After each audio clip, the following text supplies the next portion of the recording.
নমস্কার বন্ধুরা, কেমন আছেন? আশা করি প্রত্যেকে ভালো আছেন। আমার এখানে ১ বছর আগে বসানো ড্রাগন এবং ছোট্ট ডাল কেটে বসিয়েছিলাম, সেগুলো চারা গাছে পরিণত হয়েছে। দেখতে পাচ্ছেন ১ বছর আগে বসানো ড্রাগন গাছ, এই গাছ থেকে কত সুন্দর ড্রাগন ফল ধরেছে দেখুন। অসংখ্য ড্রাগন পেকে গেছে।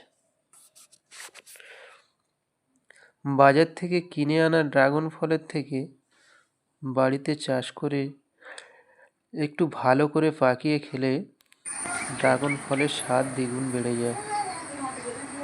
দেখতে পাচ্ছেন কত সুন্দর সুন্দর ড্রাগন ফল ধরে আছে।